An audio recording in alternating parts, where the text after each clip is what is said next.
Hello everyone. I hope आप सब happy और हेल्दी होंगे। तो आज हम इंटरनेशनल इकोनॉमिक्स के क्वेश्चन देखते हैं। तो फर्स्ट क्वेश्चन है, the devaluation according to Marshall and Lerner condition will not be helpful if the sum of elasticities of export and import। तो इन्होंने क्या बता रखा है कि जो devaluation according to Marshall और लर्नर के कि जब जो सम होता है इलास्टिसिटीज ऑफ एक्सपोर्ट और इंपोर्ट का, तो अगर वो इक्वल टू यूनिटी है, ग्रेटर देन यूनिटी है या लेस देन यूनिटी है या फिर जीरो, इनमें से कौन सा है जो हमारे लिए हेल्पफुल नहीं है। तो यहाँ पे हमें पता है कि जो इंटरनेशनल इकोनॉमिक्स में मार्शल लर्नर ने क्या बताया था कि डीवैल्यूएशन कब हमारे लिए बेनिफिशियल होता है, जब जो सम होता है इलास्टिसिटीज ऑफ एक्सपोर्ट और इंपोर्टर का अगर वो ग्रेटर देन वन है यानी ग्रेटर देन यूनिटी है तो हमारे लिए हेल्पफुल होता है। लेकिन यहाँ पे क्या पूछ रखा है, यहाँ पे पूछ रखा है विल नॉट बी हेल्पफुल, कि हमारे लिए हेल्पफुल नहीं होगा। तो इसमें इसका आंसर होगा option A equal to unity. यहाँ पे सबसे बड़ी चीज है कि मार्शल ने ये बोला था कि जब इलास्टिसिटीज का जो सम होता है अगर वो ग्रेटर देन यूनिटी है तो इसमें क्या होता है कि जो डिवैल्यूएशन का मेन मोटिव हमारा ये होता है कि हमारे एक्सपोर्ट को हमें इंक्रीज करना है और इंपोर्ट को हमें कम करना है। क्योंकि डिवैल्यूएशन में क्या होता है, हम यही चाहते हैं कि हमारी जो बीओपी है वो बैलेंस में आ जाए। अगर इसमें इलास्टिसिटीज एक से ज्यादा है तो हमारे लिए बेनिफिशियल हो जाएगा, लेकिन अगर वो ग्रेटर यूनिटी है तो इसमें मतलब जो डिवैल्यूएशन का जो मोटिव था हमारे जो एक्सपोर्ट को बढ़ाना, हमारे बीओपी को बैलेंस करना, वो फुलफिल नहीं हुआ। क्योंकि इसमें क्या है कि इसमें जो डिवैल्यूएशन का कोई भी हमारे बीओपी पे कोई इम्पैक्ट नहीं पड़ेगा। वहीं अगर लेस देन यूनिटी होता तो उसमें क्या है कि वो हमारे लिए हार्मफुल होता डिवैल्यूएशन करना, क्योंकि जो हमारा मोटिव था एक्सपोर्ट को बढ़ाना वो क्या हो रहा है, हमारे एक्सपोर्ट तो क्या बढ़ नहीं रहे, इवन हमारा क्या इंपोर्ट ज्यादा हो जाएगा, तो वो हमारे लिए क्या नेगेटिव इम्पैक्ट डालेगा डिवैल्यूएशन। तो यहाँ पे क्या है कि विल नॉट हेल्पफुल है, तो यहाँ पे क्या है if the sum of elasticities of export and import is equal to unity, option 1। तो हम नेक्स्ट देखते हैं कि if protection is given to a small import competing industry consumer surplus and domestic profit will. तो मतलब क्या है कि जब हमारी जो एक इंपोर्ट कम्पिटिटिव इंडस्ट्री है वो है क्या, वो भी स्मॉल साइज की है, तो उसमें क्या है कि जब उसको प्रोटेक्शन दिया जाता है बाय गवर्नमेंट, उनको सब्सिडी वगैरह प्रोवाइड करवाई जाती है, जो हम बाहर से इंपोर्ट करे थे उस पर टैरिफ वगैरह लगाया जाता है, क्योंकि वो इस तरीके से लगाया जाता है ताकि क्या है कि जो हमारे जो डोमेस्टिक इंडस्ट्रीज है उनको कहीं ना कहीं एक तरीके से उनको ग्रोथ करने का मौका मिले। तो इसके लिए क्या है कि उस पर अगर जो वो गवर्नमेंट है वो प्रोटेक्शन प्रोवाइड कर रही है इंडस्ट्री वगैरह को, तो उस पे कंज्यूमर सरप्लस पे क्या इम्पैक्ट पड़ रहा है और डोमेस्टिक प्रॉफिट पे क्या पड़ रहा है उसके बारे में पूछा है। तो यहाँ पे सिंपल सी चीज समझो बात कि जब क्या है गवर्नमेंट प्रोटेक्शन प्रोवाइड कर रही है, मतलब सब्सिडी क्या है वो अपनी डोमेस्टिक इंडस्ट्रीज को दे रही है, और साथ में क्या है कि जो हम इंपोर्ट कर रहे थे अदर कंट्रीज, फॉर एग्जांपल जैसे चाइना से हम इंपोर्ट कर रहे थे किसी गुड्स का और वो चीप प्राइसेस पे हम इंपोर्ट कर रहे थे, तो जब कंज्यूमर थे हमारे इंडिया के उनको वो गुड्स क्या थी वो एक तरीके से सस्ते रेट पे मिल रही थी। वहीं अब क्या है कि उस पे क्या है कि गवर्नमेंट ने टैरिफ लगा दिया या फिर इंपोर्ट बंद कर दिया उस कंट्री से, तो अब क्या है तो वो वहां पे अवेलेबल नहीं। अब कंज्यूमर क्या शिफ्ट करना पड़ेगा अपना डिमांड किसको, अपनी जो डोमेस्टिक जो इंडस्ट्रीज है वहां से। अब वहां पे क्या है कि उनकी कॉस्ट ऑलरेडी हाई है, तो इस वजह से क्या करेगा तो उनकी प्राइस भी ज्यादा मिले, उनको क्या ज्यादा प्राइस पे कंज्यूमर को वो गुड्स परचेज करनी पड़ेगी। तो यहाँ पे कंज्यूमर का जो सरप्लस है वो तो क्या कम हो रहा है। लेकिन अगर हम प्रोड्यूसर के वे से देखें तो अब क्या उनको सब्सिडी वगैरह मिल रही है जिसकी वजह से क्या है वो ज्यादा प्रोडक्शन कर पा रहे हैं। तो जो प्रोड्यूसर का सरप्लस है वो इंक्रीज हो रहा है, तो डोमेस्टिक प्रॉफिट है वो क्या है वो तो हमारा राइज होगा और जो कंज्यूमर सरप्लस है वो फॉल होगा। तो इसका आएगा सबसे पहले कि कंज्यूमर सरप्लस फॉल यानी ऑप्शन डी आएगा और डोमेस्टिक प्रॉफिट विल राइज। तो इसका क्या है सेकंड का ऑप्शन डी। अब इसमें क्या है नेक्स्ट वन कि India is a large exporter of tea and a small exporter of bicycle. In this context which one of the following is true. तो इसके ऑप्शन बता रखे, फर्स्ट वन क्या, an export subsidy to tea would improve India's term of trade in world tea market. कि जो export subsidy दे रही है, जो अगर हम टी को प्रोवाइड करेंगे तो जिसमें क्या है जो इंडिया की टर्म ऑफ ट्रेड है जो वर्ल्ड टी मार्केट है उसमें इंप्रूव हो जाएगी। या फिर जब एक्सपोर्ट सब्सिडी हम बाइसिकल को देंगे तब जो बाइसिकल वर्ल्ड मार्केट उसमें इंडिया की टर्म्स ऑफ ट्रेड इंक्रीज हो जाए, इंप्रूव हो रही है। फिर से इसमें क्या है कि अगर हम एक्सपोर्ट सब्सिडी हम टी को दे रहे हैं लेकिन इसमें क्या है जो जो वर्ल्ड जो टी मार्केट उसमें अपनी जो इंडिया की टर्म ऑफ ट्रेड है वो क्या है वर्स हो जाएगी। यानी क्या पहले के कंपेयर में वो क्या है कि और ज्यादा गिर जाएगी। अगर हम वही अगर सब्सिडी हम बाइसिकल को दे रहे हैं तो उसमें क्या इंडिया की जो टर्म ऑफ ट्रेड है वो गिर जाएगी। अब इसमें क्या सबसे पहले आप क्वेश्चन को समझो कि India is a large exporter of T. मतलब क्या है कि इंडिया के लार्ज एक्सपोर्टर है, मतलब उसने क्या जो वर्ल्ड मार्केट है टी का वर्ल्ड मार्केट उसमें उसने अपना एक क्या ऑलरेडी प्लेस बना रखा है। अब इसमें क्या है लेकिन and small exporter of bicycle, मतलब क्या बिल्कुल स्मॉल एक्सपोर्टर, उसमें इतनी उसने जगह नहीं बनाई अभी तक क्या है जो जो बाइसिकल का एक मार्केट है वर्ल्ड का उसमें। तो इसमें क्या है कि इसमें कौन सा सही रहेगा। अब यहाँ पे ये समझो कि जो सब्सिडी दी जाती है एक्सपोर्ट सब्सिडी वो हमेशा दी जाती है स्मॉल एक्सपोर्टर किसी भी गुड्स का हो, क्योंकि जब वो उसमें लार्ज एक्सपोर्टर है किसी चीज का तो मतलब क्या उसको किसी तरह की सब्सिडी वगैरह की नीड नहीं है। अब वहीं इसमें क्या है कि लेकिन स्मॉल एक्सपोर्टर किसका है बाइसिकल का, तो यहाँ पे ये होगा स्मॉल एक्सपोर्टर को जब हम क्या है कि सब्सिडी प्रोवाइड करेंगे तो उसी चीज में क्या है कि अपने जो वर्ल्ड मार्केट में क्या है जो टर्म ऑफ ट्रेड है इंडिया की इंप्रूव होगी। तो यहाँ पे स्मॉल क्या है बाइसिकल का है, तो फिर अगर हम बाइसिकल तो इसका ऑप्शन भी आएगा an export subsidy to bicycle would improve India term of trade in world bicycle market. क्योंकि जिसका जो भी कंट्री भी गुड के मार्केट में अगर लार्ज एक्सपोर्टर है तो उसमें सब्सिडी वगैरह देने का क्या है कोई बेनिफिट नहीं मिलता। सब्सिडी हमेशा क्या है दी जाती है जिस चीज में जिस चीज के प्रोडक्शन में क्या है कोई भी कंट्री है वो कहीं ना कहीं वीक पड़ रही है as compare to world market में अगर किसी और कंट्री से हम कंपेयर करते हैं। तो इसी वजह से क्या इसका ऑप्शन आएगा ऑप्शन बी आएगा।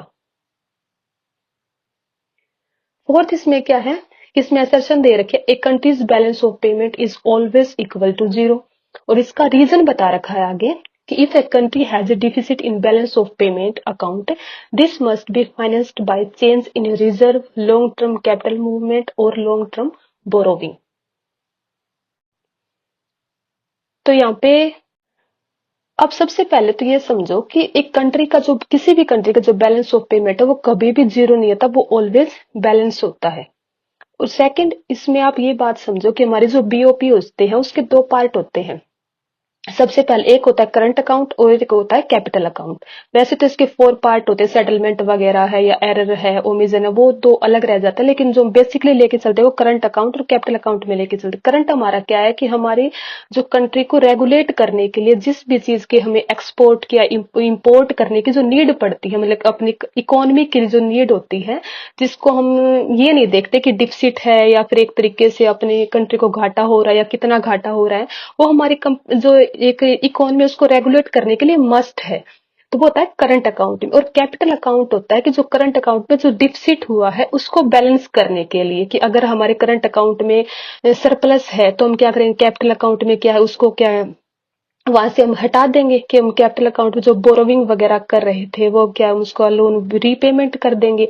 वहीं अगर हमारे करंट अकाउंट में ऑलरेडी सरप्लस आ रहा है तो हम क्या है कि मतलब डिपेंड करेगा कि करंट अकाउंट किस तरफ जा रहा है। अगर वो बैलेंस की तरफ जा रहा है तो हम क्या करेंगे जो अपना जो एक तरीके से जो हम कैपिटल अकाउंट है उसमें क्या हम कुछ ना कुछ क्या है वहां से माइनस कर देंगे। अगर हमारा जो डिफिसिट जा रहा है तो हम कैपिटल अकाउंट में हमें कहीं से बोरोविंग करनी पड़ेगी, कैपिटल मूवमेंट करना चाहते हैं ताकि हम क्या है कि अपने जो बीओपी उसको बैलेंस कर सके।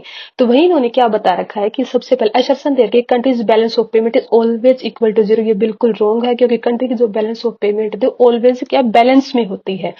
फिर उसके बाद में क्या होता है सेकंड रीजन होता है कि कंट्री अगर डिफिसिट में है उसकी बीओपी तो उसमें क्या must be financed by the change in, ये बिल्कुल एक्यूरेट है कि जो बीओपी में जो डिफिसिट होता है उसको हम रिजर्व में चेंज करते हैं, जो फॉरेन रिजर्व है या long term capital movement FDI जैसे एफडीआई आती है अपनी कंट्री में या लॉन्ग टर्म बोरोविंग करते हैं उसको बैलेंस करने के लिए।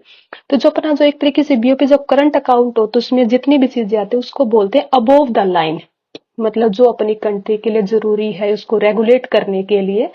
और जो एक तरीके जो कैपिटल अकाउंट में जो जितने भी चीजें आते हैं उसको बोलते हैं बिलो द लाइन।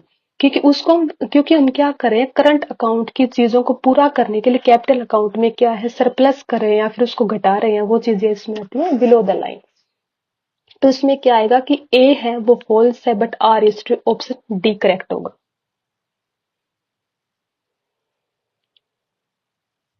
अब नेक्स्ट इसमें क्या है का Ricardian theory of comparative advantage relate to short run outcome, long run outcome, intermediate outcome and all of the above. इसमें क्या है कि जो क्लासिकल थ्योरी थी वो क्या लॉन्ग रन आउटकम से रिलेट करती थी, तो इसमें ऑप्शन बी आएगा। कि जैसे हमें पता है कि क्लासिकल में क्या था, एडम स्मिथ ने जिसने एडवांटेज जो एब्सोल्यूट एडवांटेज की बात की थी, रिकार्डो ने कंपैरेटिव एडवांटेज की बात की, क्योंकि जो जो एडम स्मिथ थे वो ये मानते थे कि किसी कंट्री, अगर कोई दो कंट्री है ए और बी है, कोई गुड्स प्रोडक्शन करे तो जिस गुड्स के प्रोडक्शन में उसको डायरेक्टली फायदा मिल रहा है कि हाँ ये दो गुड्स में से, तो वो उसी कंट्री का एक्सपोर्ट करती है। वही रिकार्डो ने ये बोला कि नहीं, कंपैरिजन होती है, हो भी सकता है कोई कंट्री ऐसी हो जिसको दोनों गुड्स में मतलब प्रोडक्शन करने में एब्सोल्यूट फायदा हो रहा है, तो लेकिन वो एब्सोल्यूट में भी ये देखेगी कि उसको ज्यादा किस में फायदा हो रहा है और या फिर किस में कम लॉस हो रहा है, उस बेसिस पे क्या है वो क्या है अपना एक तरीके से ट्रेड करेगी, फॉरेन ट्रेड करेगी। तो इसमें क्या आएगा, ये लॉन्ग रन आउटकम पे डिपेंड थे। फिर हम नेक्स्ट देखते हैं कि विच one of the following assumption is the most important assumption of Heckscher-Olin theorem of international trade, की टू फैक्टर मॉडल है, ये बिल्कुल सही है। कमोडिटीज है जो कांस्टेंट है, इसमें कहते हैं नो टैरिफ, क्योंकि जो हेक्सर-ओलिन थ्योरम वो बोलते हैं इंटरनेशनल ट्रेड में किसी भी कंट्री में आपस में कोई भी क्या टैरिफ नहीं लगाते हैं जब वो क्या है ट्रेड करते हैं। तो इसमें आएगा ऑप्शन डी। फिर आगे इसमें क्या है, if the demand of domestic consumer is infinitely elastic है and supply of foreign producer is perfectly inelastic है, the whole burden of tariff will be paid by domestic consumer, be paid by foreign producer, be equally shared by the domestic consumer and the foreign producer, none of the above। तो यहाँ पे simple क्या elasticity से वाला देखो, जैसे क्या simple हम अपनी फॉर एग्जांपल लेके चलते हैं, जैसे कि कोई गुड्स का प्रोडक्शन हो रहा है, तो उसमें हम देखते हैं जब कंज्यूमर की डिमांड होती है वो फुली इलास्टिक होती है, तो उस पर जब गवर्नमेंट टैक्स लगाती है उसको कौन बियर करता है, उसको प्रोड्यूसर बियर करता है, क्योंकि इलास्टिसिटीज में और जो वो टैक्स के या टैरिफ के जो बर्डन है उसमें क्या इनवर्स रिलेशन पाया जाता है। तो अब यहाँ पे क्वेश्चन में क्या देख रहा है कि डोमेस्टिक कंज्यूमर है, उनकी जो डिमांड है वो क्या है कि इन क्या परफेक्टली क्या एक तरीके इलास्टिक है, और जो सप्लाई है वो उनकी परफेक्टली इन इलास्टिक है। तो मैंने आपको जैसे बताया कि इलास्टिसिटीज में और जो टैक्स है या टैरिफ है उनका जो बर्डन है उसमें क्या है कि इनवर्स रिलेशन पाया जाता है। तो अब जिसकी इलास्टिसिटी ज्यादा है तो वो क्या है कि वो उस पर बिल्कुल भी बर्डन नहीं पड़ेगा, और जिसकी इलास्टिसिटी कम है उस पे क्या है फुली बर्डन पड़ेगा। तो यहाँ पे क्या है कि जो प्रोड्यूसर है उसकी जो परफेक्टली इन इलास्टिक है तो उस पे क्या है जो पूरा बर्डन होगा वो उसी पे आएगा, तो B paid by the foreign producer. यहाँ पे ऑप्शन बी आएगा कि जो टैरिफ का जो होल बर्डन है वो be paid by the foreign producer. अब इसमें क्या है, the optimum tariff at is at a point where the elasticity of offer curve is unity, infinity, greater than unity but less than infinity, less than unity। कि जो optimum tariff होता है वो किस इलास्टिसिटीज के मतलब क्या है कि ऑफर कर कि कौन से पॉइंट पे, तो इसमें आएगा greater than unity but less than infinity. यहाँ पे क्या है जैसे एक फॉर्मूला होता है कि हमें ये देखने के लिए हम कितना टैरिफ लगा सकते हैं किसी भी चीज को, वो होता है फॉर्मूला कि जो ऑप्टिमम जो रेट होती है अपने उसमें क्या है ऑप्टिमम टैरिफ हम कितना लगा सकते हैं, 1/E-1। ई यहाँ पे क्या डिनोट करता है, इलास्टिसिटी डिनोट करता है कि इलास्टिसिटी कितनी है। अब इसमें क्या बोला कि इलास्टिसिटी अगर हमारी मान के चलो 1 है तो हम क्या कर सकते हैं कि हम कितना भी टैरिफ लगा सकते हैं। वहीं अगर इलास्टिसिटी बिल्कुल, क्योंकि 1 है, जब इलास्टिसिटी 1 है 1/1 करेंगे तो क्या है 0 और इन्फिनिटी आ जाएगा, तो ऑप्टिमम टैरिफ हम क्या कितना भी लगा सकते हैं। लेकिन जो इसमें क्या है वेयर द इलास्टिसिटी ऑफर को मतलब ऑप्टिमम टैरिफ किस पॉइंट पे होगा जहां पे, तो जो इलास्टिसिटी होती है ऑफर कर्व की वो ग्रेटर देन यूनिटी होनी चाहिए बट लेस देन इन्फिनिटी, इन दोनों के बीच में क्या है इलास्टिसिटी वेरी करनी चाहिए, तो वहीं पे क्या है ऑप्टिमम टैरिफ ड्राइव करता है। फिर उसमें क्या है सेकंड इज लास्ट मतलब नेक्स्ट क्वेश्चन देखते हैं हम कि the infant industry argument is often advocated in the context of. अब जो इंटरनेशनल इकोनॉमिक्स है उसमें इन्फेंट इंडस्ट्री के बारे में इसमें इसको दिया था हैमिल्टन लिस्ट है मेरे ख्याल से उनका, हाँ ये नाम उनका हैमिल्टन लिस्ट। उन्होंने क्या बोला था सबसे पहले कि जब हम कोई भी इकोनॉमी है तो फ्री ट्रेड के लिए जब फुली ओपन हो जाती है कि हाँ फ्री ट्रेड करो, लेकिन उसमें क्या फ्री ट्रेड के कई नुकसान भी होते हैं कि जब हम अदर कंट्री से जो इंपोर्ट करते हैं गुड्स को और वो भी चीप प्राइसेस पे करते हैं, तो ऑलरेडी हमारी जो डोमेस्टिक इंडस्ट्रीज होती है वो इतनी फुलफिल नहीं कर पा रही होती है कि उनको क्या है कि वो उन कॉस्ट पे कि उनको compete करें। इसके लिए क्या उन्होंने ये बोला था कि जो अपनी इंडस्ट्री होती है जो ऑलरेडी compete कर रही है फिर क्या है ग्रोविंग स्टेज में होती है वहां पे उनको प्रोटेक्शन प्रोवाइड करवाया जाना चाहिए, मतलब कुछ साल तक क्या है या तो आप इंपोर्ट को कम करो, या फिर क्या है उनको क्या है सब्सिडी वगैरह प्रोवाइड करो। तो इसमें क्या है जो इनफैक्ट इंडस्ट्री आर्ग्यूमेंट किससे रिलेटेड है, तो प्राइस डिस्क्रिमिनेशन से भी नहीं है, प्रोडक्ट डाइवर्सिफिकेशन से भी नहीं, रिसोर्स मोबिलाइजेशन से भी नहीं, वो है प्रोटेक्शन से रिलेटेड है। तो इसमें ऑप्शन डी आएगा कि if the price elasticity of demand for export is zero, then export in local currency will fall after devaluation, be the same after devaluation, substantially increase after devaluation, या फिर partially increase after devaluation। मतलब क्या, एक तरीके से devaluation बता रहा है कि जब हम करेंसी का devaluation करते हैं तो उसका मतलब क्या इम्पैक्ट पड़ रहा है। लेकिन यहाँ पे क्या बोले, price elasticity of demand for export is zero. ये जो हम एक्सपोर्ट कर रहे थे मतलब उनकी प्राइस इलास्टिसिटी जीरो है। मतलब क्या है कि एक तरीके से जीरो कब होती है कि जो हम प्राइस कम कर रहे हैं या फिर ज्यादा कर रहे हैं, जिसका जो टोटल एक्सपेंडिचर है एक तरीके से वो उस पर कोई इम्पैक्ट नहीं पड़ रहा है, टोटल एक्सपेंडिचर हमारा सेम रह रहा है। तो वही चीजें अगर हम उसी चीज को जो हम एक छोटे लेवल पे देखते हैं उसको अगर हम डीवैल्यूएशन से कंपेयर करके देखें कि जब हमारा डीवैल्यूएशन किया जा रहा है, हमारा मोटिव क्या है, हमारे एक्सपोर्ट को इंक्रीज करना है एक तरीके से, बीओपी को इंप्रूव करने के लिए। लेकिन यहाँ पे ये बोल रहा है कि जो प्राइस इलास्टिसिटी ऑफ डिमांड है फॉर एक्सपोर्ट इज जीरो है। तो इसका मतलब क्या है कि हम डीवैल्यूएशन करें या ना करें, लेकिन हमारे क्या है कि जो एक्सपोर्ट है लोकल करेंसी का वो क्या है बिल्कुल सेम रहेगा। तो इसका ऑप्शन बी आएगा, B the same after devaluation. क्यों है, क्योंकि इसमें जो price elasticity of demand for export है वो जीरो है। कि मतलब जीरो है एक तरीके से हम हमारा जो एक्सपोर्ट के जो प्राइसेस है वो कम हो रहे हैं या फिर ज्यादा हो रहे हैं, उसका कोई क्या है एक तरीके से जो हमारी डिमांड है एक तरीके से एक्सपोर्ट की, उस पर कोई भी इम्पैक्ट नहीं पड़ रहा है। तो इसमें क्या, be the same after devaluation, option B correct होगा। अब यहाँ पे नेक्स्ट क्या है कि for the HO theory of trade be valid, the relative factor endowment of two countries should be identical close to each other as diverse as possible in none of these. तो यहाँ पे क्या है HO theory, इसमें क्या जो factor जो endowment होता है वो क्या अलग अलग होना चाहिए। क्योंकि जो हेक्सर ओलिन थ्योरी वो ये मान के चलते हैं कि दो कंट्री है, दो गुड्स है, और दो एक क्या है जो फैक्टर ऑफ प्रोडक्शन है। तो मतलब उन्होंने क्या लिया, लेबर को लिया और कैपिटल को। लेकिन उन्होंने ये माना कि जो एक कंट्री है वो मान के चलो कि वो क्या है कि जैसे लेबर है, लेबर क्या है एग्रीकल्चर किसी गुड्स का प्रोडक्शन करे, कैपिटल है कोई मैन्युफैक्चरिंग गुड्स का प्रोडक्शन करे, उसमें लगे हुए हैं मतलब एक तरीके से। और सेम क्या है दूसरी कंट्री में अगर लेबर है तो वो भी एग्रीकल्चर में लगे हुए हैं, और जो कैपिटल है वो क्या है मैन्युफैक्चरिंग में लगे हुए। तो अब यहाँ पे क्या बात है कि अगर रिलेटिव फैक्टर एंडोमेंट है तो दूसरों भी कंट्री अगर उनके सेम मिलेगी, तो अगर मतलब क्या है कि लेबर भी उनके पास उसी क्वांटिटी में है, कैपिटल भी उसी के पास उतनी क्वांटिटी में, दूसरी कंट्री में भी लेबर उतने ही है और कैपिटल इतने भी, तो उनके आपस में आप खुद सोचो कि ट्रेड कैसे हो सकता है दो कंट्री के बीच में। अगर किसी कंट्री में लेबर कम है तो इसका मतलब क्या है वहां पे जो एग्रीकल्चर जो प्रोडक्शन है वो कम हो रहा है, तो दूसरी कंट्री से इंपोर्ट कर लेगा। और वहीं अगर उस कंट्री में क्या है कि एक तरीके से कैपिटल ज्यादा है तो मैन्युफैक्चरिंग गुड्स का प्रोडक्शन करेगा तो उसका वो एक्सपोर्ट कर देगा। तो मतलब क्या है एक तरीके से डिमांड कर रहा है, कोई भी कंट्री है डिमांड करेगा वही सप्लाई करेगा दूसरी कंट्री को। तो इसमें क्या जो रिलेटिव फैक्टर एंडोमेंट है वो टू कंट्री के क्या होने चाहिए, एज डाइवर्जेंट एज पॉसिबल, कि जितना हो वो उतना अलग अलग होने चाहिए उसके बारे में। तो इसका ऑप्शन सी आएगा, क्योंकि अगर सेम मिलेंगे तो क्या है वो उसी गुड्स का वो खुद अपनी कंट्री में प्रोडक्शन कर लेंगे ना, वो दूसरी कंट्रीज की तरफ क्यों देखेंगे कि आप हमें इम्पोर्ट करो। तो यहाँ पे आएगा कि एज डाइवर्जेंट एज पॉसिबल।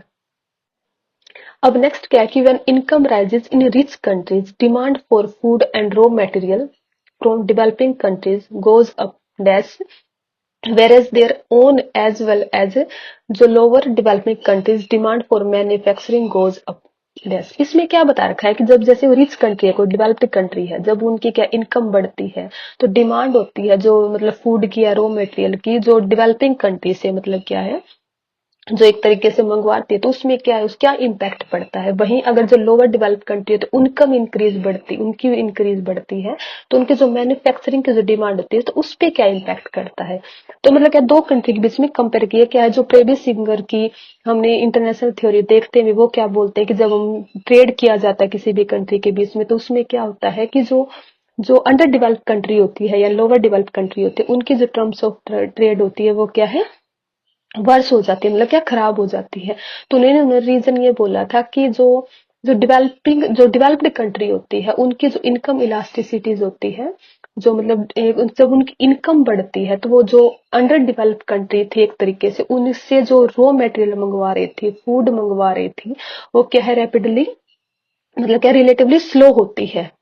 है। और वहीं जो एक तरीके से जो डेवलपिंग कंट्री होती है, जब उस कंट्री में जीडीपी बढ़ रही है, इनकम बढ़ रही है, तो वो क्या, जो एक डेवलप्ड कंट्री थी वहां से जो मैन्युफैक्चरिंग की जो डिमांड थी वो क्या है, रैपिडली क्या एक तरीके से इंक्रीज हो रही है। तो यहाँ पे क्या आएगी कि जब रिच कंट्री की डिमांड बढ़ती, मतलब क्या इनकम बढ़ती है, तो डिमांड होती है जो फूड है, रॉ मटेरियल के फ्रॉम डेवलपिंग कंट्री से, वो रिलेटिवली स्लोली होती है। और वहीं जो लोअर डेवलप्ड कंट्री होती है, जब उसकी इनकम बढ़ती है तो डिमांड जो मैन्युफैक्चरिंग की होती है वो क्या वेरी रैपिडली तरीके से क्या है, ग्रो कर रही है। तो इसका ऑप्शन सी आएगा, relatively slowly and very rapidly. अब यह है कि outward looking development policies are not associated with. सबसे पहले आप स्टेटमेंट समझो कि आउटवर्ड लुकिंग मतलब क्या है, कि जो ग्रोथ है किस चीज पे डिपेंड कर रही है आपकी, मतलब आउटवर्ड का मतलब कि हमारी बाहर की तरफ देख रहे हैं, तो इसमें क्या कौन सी चीज है इसे एसोसिएट नहीं कर रही है।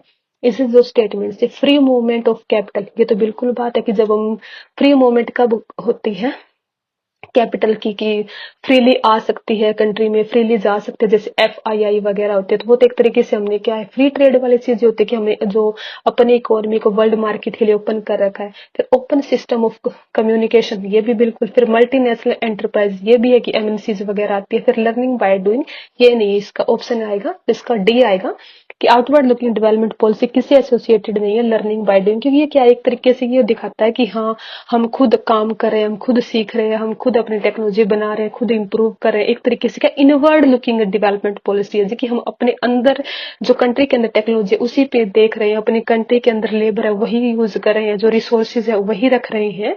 तो क्या है, लर्निंग बाय डूइंग इससे क्या रिलेटेड नहीं है, बल्कि फ्री मूवमेंट ऑफ कैपिटल ये भी related, open system of communication ये भी होता है, मल्टी जो नेशनल एंटरप्राइजेज है वो भी होता है। तो डी नहीं आएगा इसका, डी आएगा मतलब क्या है कि लर्निंग बाय डूइंग। फिर उसके बाद में क्या, development of indigenous technology appropriate to a country's resource endowment is a policy that is. जो पीछे वाला क्वेश्चन किया था उससे बिल्कुल क्या रिलेट है।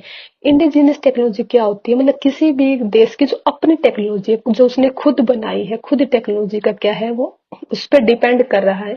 तो वो कौन सी चीजें, मतलब वो चाह रहा है कि जो मेरी कंट्री के रिसोर्सेज एंडोमेंट है, मतलब क्या है वो कैपिटल से हो या फिर लेबर से हो या कुछ भी, उसका वो यूज करे, किसके साथ में यूज कर रहा है, अपने जो इंडिजीनियस टेक्नोलॉजी, मतलब अपने एक तरीके से स्वनिर्मित नहीं होता, जैसे कुछ बोलते हैं वहां स्व मतलब स्वनिर्मित, मतलब हमने खुद अपने देश में जो टेक्नोलॉजी बनाई थी उसको अप्रोप्रिएट किससे करा है, जो अपने रिसोर्सेज है जो उसके पास में उसके साथ में, तो उसको क्या बोलते हैं, इनवर्ड लुकिंग।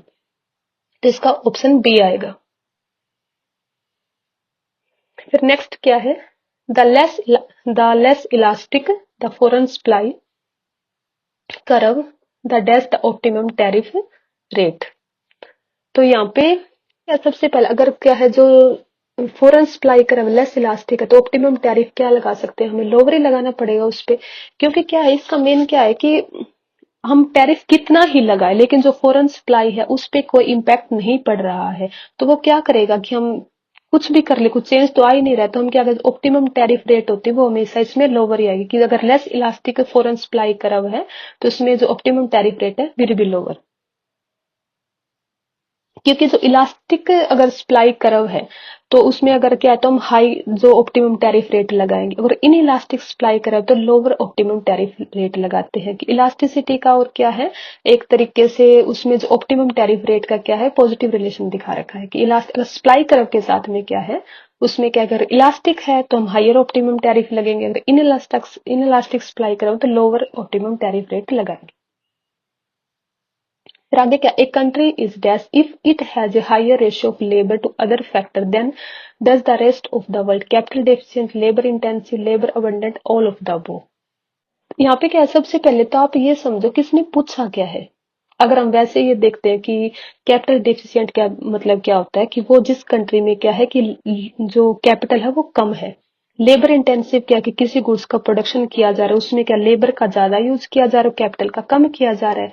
उससे क्या लेबर अबंडेंट मतलब क्या, लेबर क्या है मैक्सिमम जो जो फैक्टर ऑफ प्रोडक्शन है वो लेबर है। तो यहाँ पे यही पूछ रखा है कि एक country is dash if it has a higher ratio of labour to other factors than does the rest of the world, किस कोई कंट्री है जिसके पास में जो वर्ल्ड के कंपेयर में उसके पास में जो लेबर का रेशियो वो ज्यादा है, तो वो कंट्री क्या कहलाती है, वो लेबर अबेंडेंट कहलाएगी। तो इसमें क्या है, आप इस चीज से कंफ्यूज मत हो ना कि ऑल ऑफ द अबव बोल सकते हो, उसमें कैपिटल डिफिशियंट है, क्योंकि उसने ये नहीं बोला कि उसके पास कैपिटल कम है या फिर कितनी कम है। उसने सिर्फ सिंपल यही बोला है कि कोई अगर हम वर्ल्ड से कंपेयर करके दे रेस्ट ऑफ द वर्ल्ड से, तो उस कंट्री के पास में क्या है, लेबर ज्यादा है। उसने ये नहीं बोला कि कैपिटल भी मतलब कि उस कंट्री में कम है या ज्यादा, मतलब कैपिटल के बारे में उसने कोई स्टेटमेंट नहीं दे रखी है। उसने क्या लेबर, उसने ये भी नहीं बता रहा कि जो गुड्स का प्रोडक्शन हो रहा है वो लेबर से ज्यादा है, बिल्कुल भी नहीं। तो यहाँ पे क्या, पहले ऑप्शन को ध्यान से देखो, फिर क्या स्टेटमेंट को ध्यान से देखो और फिर समझो कि इसने बोल क्या रखा है। तो उसने सिर्फ सिंपल ये बोला कि हाई रेशियो ऑफ लेबर है।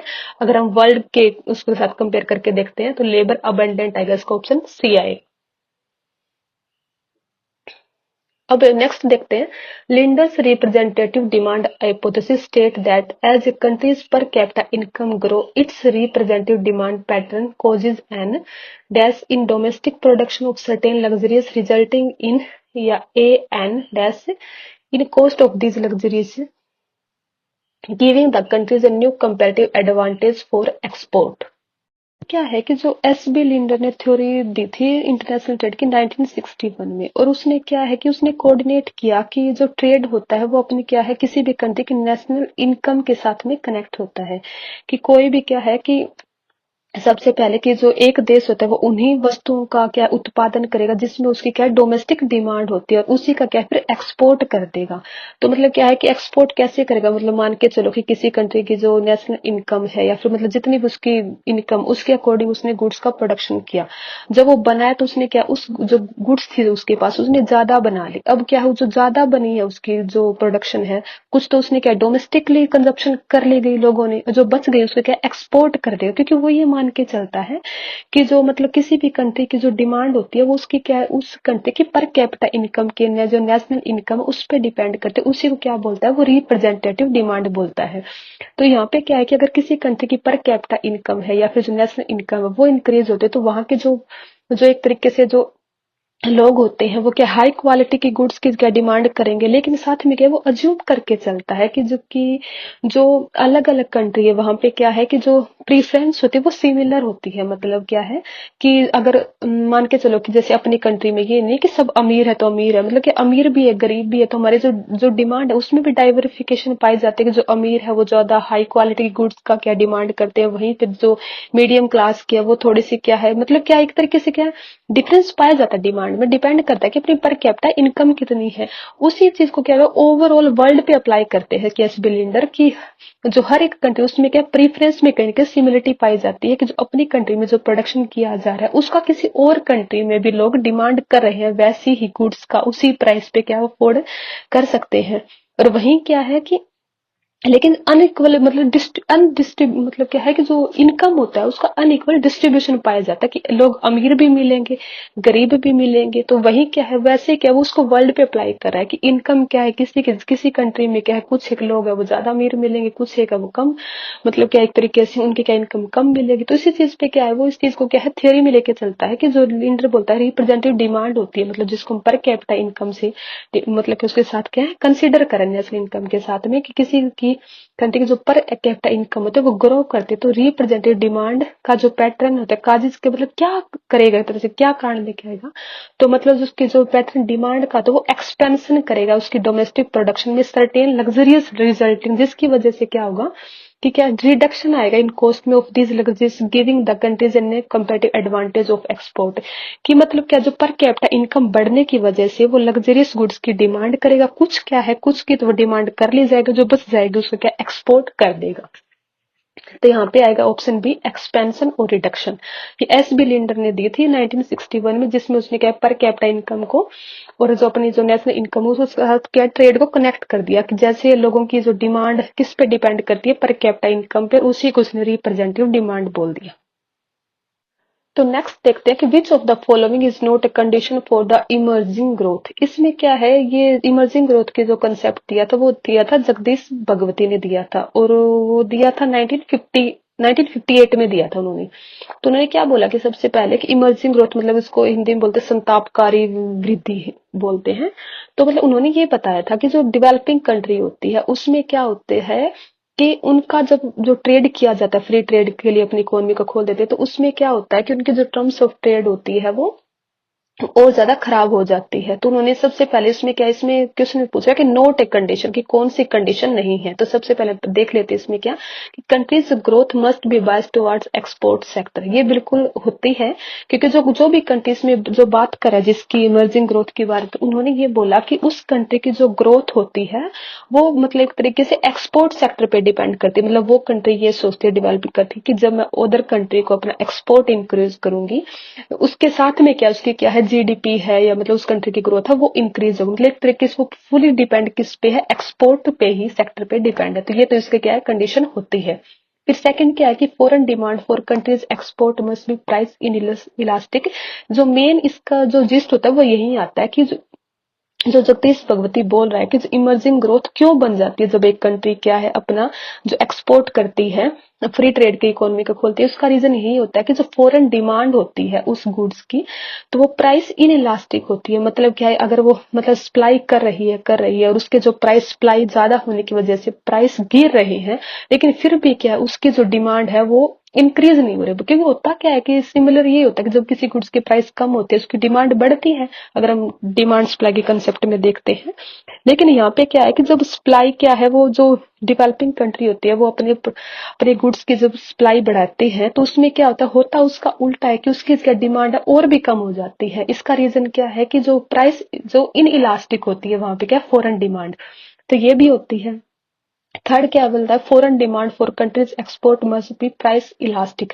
अगर ये चीजें होती तो कंट्री का फायदा हो ही जाता। तो मतलब इसमें क्या ऑप्शन सी आएगा इसका आंसर, कि जो foreign demand for countries export must be price elastic, कि ऐसा नहीं होता है, क्योंकि जगदीश भगवती ये बोलते हैं और रियल में भी यही होता है जो डेवलपिंग कंट्री, क्योंकि वो जो एक तरीके से एक्सपोर्ट कर रही है वो प्राइमरी रॉ मटेरियल वगैरह का कर रही है, तो उसकी क्या इतनी डिमांड नहीं होती। और वहां पे जो होती भी तो वो क्या है प्राइस इन इलास्टिक होती है, कि उनकी सप्लाई बढ़ने की वजह से भी क्या है उनकी डिमांड, जो प्राइस कम हो रहा है उसकी वजह से प्राइस कम होने के बावजूद भी क्या है कि उनकी डिमांड नहीं बढ़ पा रही है। और फिर क्या है, country must be already be heavily engaged in trade. ये तो होता ही है कि वो क्या है मतलब यही सोच के ये चलते कि एक्सपोर्ट पे ही उसका क्या एक तरीके से ग्रोथ डिपेंड करती है। तो इसका आएगा ऑप्शन सी। तो अब क्या है कि expensive fiscal policy dash balance of payment, की जो एक्सपेंसिव फिस्कल पॉलिसी है वो अपनी बीओपी के क्या कर इंप्रूव करेगी, वर्स करेगी, स्टेबलाइज करेगी, नन ऑफ द अबव। सबसे पहले यहाँ पे क्या है कि इसके बारे में मुंडल फ्लेमिंग मॉडल है, मतलब क्या मुंडल फ्लेमिंग ने उन्होंने बताया था कि एक्सपेंसिव फिस्कल पॉलिसी क्या करेगी, हमारी जो बीओपी है उसको क्या वर्स कर देगी। उन्होंने ये बताया कि अगर फिक्स्ड एक्सचेंज रेट है तो उसमें क्या है कि हमें फिस्कल पॉलिसी का यूज करना चाहिए। अगर फ्लेक्सिबल एक्सचेंज रेट है तो हमें क्या मॉनेटरी पॉलिसी का यूज करना चाहिए। वो हमारे क्या है कि बैलेंस करेगी हमारी बीओपी को। तो यहाँ पे उन्होंने क्या एक्सपेंसिव फिस्कल पॉलिसी बोल रखा है जो, तो एक्सपेंसिव का मतलब क्या है और फिस्कल पॉलिसी को बीओपी क्या करेगी, तो अपनी जो बैलेंस ऑफ पेमेंट उसको क्या वर्स कर देगी, उसको खराब कर देगी। अब नेक्स्ट है क्या कि विच one of the following item is not included in the current account if India, क्या है कि बैलेंस ऑफ पेमेंट की जो कि बीओपी हमारे उसमें करंट अकाउंट में कौन सा ऐसा आइटम है जो इंक्लूड नहीं होता है। Short term commercial borrowing, non monetary gold movement, investment income and transfer payment. तो यहाँ पे क्या, जैसे मैंने आपको ये पहले ही बताया था कि दो तरह के होते हैं, करंट अकाउंट और कैपिटल अकाउंट। करंट अकाउंट क्या हमारे लिए मस्ट होता है इकोनॉमी को रेगुलेट करने के लिए। कैपिटल अकाउंट क्या होता है, हम उसको क्या है कि उसको बैलेंस करने के लिए उसमें क्या है कम ज्यादा करते हैं। तो सेम इसमें क्या है, जो शॉर्ट टर्म कमर्शियल बोरोविंग होती है, तो बोरोविंग वगैरह है, लोन है, ये चीजें हम किस में आते हैं, हमारे कैपिटल अकाउंट में आते हैं। तो इसमें क्या ऑप्शन ए आएगा, शॉर्ट टर्म कमर्शियल बोरोविंग आएगा। और बल्कि जो नॉन मॉनेटरी गोल्ड मूवमेंट है, इन्वेस्टमेंट इनकम है, ट्रांसफर पेमेंट है, या यूनिलेटरल जो पेमेंट वगैरह भी बोलते हैं वो आती है हमारे करंट अकाउंट में। तो इसका ऑप्शन ए आएगा। इसमें क्या है कि over valuation of currency is not desirable when. सबसे पहले ये समझो कि ओवर वैल्यूएशन ऑफ करेंसी क्या होता है, कि मान के चलो कि $1 आज के टाइम पे हमारे 80 रुपए का है और वहीं क्या है $1 70 रुपए का हो गया है। तो अब इसमें क्या है कि हमारे $1 क्या 70 रुपए का पड़ गया, पहले 80 में आ रहा है, तो उसमें हमारी क्या करेंसी की वैल्यू क्या है वो बढ़ गई है। तो अब ऐसी कौन सी सिचुएशन है जिसमें क्या है कि हम नहीं चाहते कि ओवर वैल्यूएशन हमारे लिए बेनिफिशियल है, उसके बारे में बता रखा है। A country is under the sudden necessity of making large purchases from abroad। ये तो बिल्कुल हमारे लिए बेनिफिशियल होगा जब हमें पता है कि हमें अदर कंट्री से क्या हमें परचेज कर ज्यादा करने की नीड पड़ रही है, तो उसमें क्या है, क्योंकि हम पहले $1 के लिए 80 रुपए देते थे, अब हम $1 जो सामान ले रहे हैं, जो $1 का, वो हम 70 रुपए पे करने पड़ रहे थे। ये तो क्या है, ये तो बिल्कुल एक्यूरेट है कि डिजायरेबल कंडीशन है। तो ऑप्शन सी, ऑप्शन ए तो इसमें क्या है कि इसका वो मतलब डिजायरेबल कंडीशन है। सेकंड इसमें क्या है कि a country is under the sudden necessity of acquiring large amount of foreign currency to pay its debt, ये भी डिजायरेबल है क्योंकि हमें पे करना पड़ रहा है। फिर इसमें क्या, the price in the country are higher than the corresponding prices in other country, की जो प्राइसेस है वो ज्यादा है कोरस्पॉन्डिंग टू अदर कंट्री के, ये भी हमारा डिजायरेबल। तो इसमें क्या, लास्ट वन है, एक country wants to boost up its export and reduce its import. अब यहाँ पे क्या है, अब ये समझो कि अगर हम ये चाहते हैं कि अपनी कंट्री का एक्सपोर्ट इंक्रीज हो, लेकिन हमारे क्या ओवर वैल्यूएशन हो गई, अब $1 क्या 70 में पड़ा है, लेकिन वही चीजें हमारे लिए तो बेनिफिशियल है, लेकिन जो हमारी गुड्स का दूसरी कंट्री इंपोर्ट करे थी उनके लिए तो क्या है कि अब उनको क्या है कि अब तो उनके लिए और भी ज्यादा वो हो गया कि अब तो वो सिर्फ $70 की चीज खरीद सकते हैं $1 में। पहले वही क्या है कि वो $1 में $80 की चीज परचेज करे, तो उनके लिए नुकसान है। तो इसमें क्या है, तो ये ओवर वॉल्यूशन ऑफ जो करेंसी इज नॉट डिजायरेबल, जब कोई कंट्री ये चाहते कि उसके एक्सपोर्ट बूस्ट करे और जो मतलब रिड्यूस करना चाहते हैं इसकी इंपोर्ट को, तो उस कंडीशन में ये डिजायरेबल नहीं है। उसमें क्या है कि हमें अंडर वैल्यूएशन करनी पड़ेगी कंट्री की, डिवैल्यूएशन बोलते हैं उसको वो। तो इसका ऑप्शन डी आएगा। वही इसमें क्या, डंपिंग जो एम्स होता है flooding in foreign currency with high price commodities, low price commodities, commodities with similar price और कमोडिटीज विद फ्लैक्चुएटिंग प्राइस। मतलब डंपिंग का सीधी सी बात है, डंपिंग में क्या होता है कि एक कंट्री क्या करे कि किसी गुड्स को दूसरी कंट्री में जाके बिल्कुल बिल्कुल कम प्राइस पे क्या वहां पे व्यापार कर देती है कि उस कंट्री में क्या बिल्कुल कम से कम प्राइस पे क्या है ताकि वो खरीदे उसको। तो इसमें क्या लो प्राइस कमोडिटीज आती है कि दूसरी कंट्री में क्या कर रही है वो, उसका मेन मोटिव क्या था कि फॉरेन कंट्री में जाके बिल्कुल जो कम्युनिटीज है उसको क्या ज्यादा दे दी, एक तरीके से उसको खत्म करना चाह रही है, फिर खुद का जो स्पेस बनाना चाह रही है फॉरेन वर्ल्ड मार्केट में। डंपिंग दो तीन तरह की होती है, स्पोर्डिंग होती है और है और जो स्पोर्टिंग मतलब जिसको अस्थाई भी बोलते हैं, उसमें क्या होता है कि जब एक किसी कंट्री में टाइम टू टाइम ऐसा होता है कि उनका प्रोडक्शन है और जितनी नीड होती है उससे ज्यादा हो जाता है, तब उसको सेल करने के लिए वो क्या टाइम टू टाइम क्या है एक तरीके से मतलब ये देखो कंटिन्यू किसी कंट्री में वो एक तरीके से अपने गुड्स को सप्लाई करे, ऐसा नहीं होता, वो कभी कभी ऐसा करे जिसको क्या है स्पोर्डिक डंपिंग बोलते हैं। फिर इसमें आता है परसिस्टेंट डंपिंग, मतलब एक परमानेंट तरीके से क्या है किसी कंट्री में करे ताकि वो अपने क्या एक मोनोपोली मतलब क्या कम कीमत पे किसी जो डोमेस्टिक मार्केट में प्रोवाइड करे ताकि क्या है कि वो वहां पे मोनोपोली एक अपनी खुद की बना सके। और फिर आता है प्रीडेक्टरी मतलब क्या है डंपिंग, जिसमें लुटेरा डंपिंग भी बोलते हैं कि किसी को जो फॉरेन मार्केट में क्या है कि अपना स्पेस बनाने के लिए अपना जो कॉम्पिटिटर होता है उसको खत्म करने के लिए किया जाता है, उसको स्पोर्डिक डंपिंग बोलते हैं। मतलब लुटेरा डंपिंग ये तीन तरह की होती है कि सबसे पहले कौन सी होती है, स्पोर्डिक होती है, फिर परसिस्टेंट होती है और एक प्रीडेक्टरी होती है जिसको मैंने स्पोर्डिक बोल दिया था, उसका क्या प्रीडेक्टरी आएगा, लुटेरा डंपिंग बोलते हैं जिसको अपने कंपिटिटर को खत्म करने के लिए की जाती है। तो यहाँ पे क्या आएगा, डंपिंग का मेन क्या होता है कि दूसरी कंट्री में जाकर जो लो प्राइस कमोडिटीज होती है उसको लो प्राइस पे वहां पे सेल किया जाता है, एक्सपोर्ट किया जाता है। यहाँ पे क्या है कि बस दो क्वेश्चन हो रह गए। The balance of payment of a country is in equilibrium when the demand for the domestic currency is equal to its supply, demand for the domestic currency is highest, demand for the domestic currency is lowest, demand as well as supply of domestic currency are the highest. कि balance of payment में मतलब equilibrium में कब होता है, तो इसका answer आएगा demand for domestic currency is equal to its supply, मतलब डिमांड और सप्लाई के डोमेस्टिक जो करेंसी होती है उसको इक्वल होती है, तब क्या है वो बीओपी में क्या इक्विलिब्रियम होता है। इसका ऑप्शन ए आएगा। अब क्या है कि Dusenberry was the opinion that less developed countries will have serious and adverse effect on their BOP due to कि बैकवास इफेक्ट से, स्प्रेड इफेक्ट से, डेमोन्स्ट्रेशन इफेक्ट से, मल्टीप्लाई इफेक्ट से। तो ये जैसे पता है डूजनबेरी ने इफेक्ट बताया कि जो दूसरी कंट्री क्या करती है एक तरीके से मतलब दिखावा करती है अपने खुद को, जो लेस डेवलप कंट्री होती है, तो उसकी वजह से क्या होता है कि उनपे जो एडवर्स इफेक्ट पड़ते हैं और काफी जो इफेक्ट भी काफी सीरियस होते हैं उसकी बीओपी, उसको बोलते हैं डेमोन्स्ट्रेटिव इफेक्ट। ऑप्शन सी आएगा। तो ये लास्ट क्वेश्चन और देख लेते हैं। For a closed economy having no foreign trade with one of the following is correct, मतलब एक कंट्री है जो क्या है क्लोज इकोनॉमी, जिसने अपने ट्रेड को क्या फॉरेन मार्केट के लिए ओपन नहीं कर सकता है, जो कोई तरह की मतलब कर ही नहीं रखा है, कोई किसी तरह का फॉरेन ट्रेड नहीं हो रहा है, तो उसमें क्या था GDP is equal to GNP, option B है GDP greater than GNP, option C है जीडीपी लेस देन जीएनपी, या फिर नन ऑफ दीज अबो। तो हमें पता ही है कि जब क्या कोई क्लोज्ड इकोनॉमी होती है, जब उसमें कोई ट्रेड हो ही नहीं रहा, तो उसमें क्या GDP equal to GNP, option A आएगा। तो आज हमने देखे इंटरनेशनल इकोनॉमिक्स के क्वेश्चन। आई होप आपको सब ठीक लगेंगे और आपको समझ में आ गए हो। फिर भी अगर कुछ रहता है तो हम नेक्स्ट वीडियोज में देखते हैं। तब तक के लिए हैप्पी रहिए, हेल्दी रहिए। Bye bye.